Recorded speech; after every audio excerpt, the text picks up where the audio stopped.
कोल्हापूरकरांना शैक्षणिक सुविधा मिळावी या हेतूने सुरू करण्यात आलेली ही आहे 150 वर्षापूर्वीची मेन राजाराम हायस्कूल व ज्युनियर कॉलेज. आत जाताच नजरेला भुरळ घालते ती या इमारतीची रचना व सुंदरता. दसरा महोत्सवानिमित्त इथे छत्रपती शिवाजी महाराज व राजश्री शाहू महाराज यांचे हस्ताक्षरित दुर्मिळ पत्रसंग्रह यांचे प्रदर्शन भरले आहे. आर्ट हॉलमध्ये अनेक पत्र, आदेश, राजपरिवाराचे जुने फोटो, जुने कोल्हापूर दाखवणारे अनेक चित्र, वास्तू यांचा संग्रह आहे. स्वर्गीय महाराज राजाराम दुसरे यांच्या नावाने ही संस्था सुरू करण्यात आली. बाहेरच दुर्मिळ पुस्तकांचे प्रदर्शनही भरलेले आहे.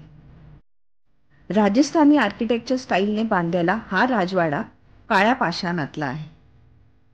नजरेला भुरळ घालते ती या इमारतीची रचना व सुंदरता. लाकडावर केलेले बारीक कोरीव काम, वर असलेली सुंदर गॅलरी, तसंच लाकडी छत हे इथलं वैशिष्ट्यच म्हणावं. शिक्षण देण्यासाठी उभी केलेली ही इमारत, इथे हे कार्य अविरतपणे आजही सुरू आहे.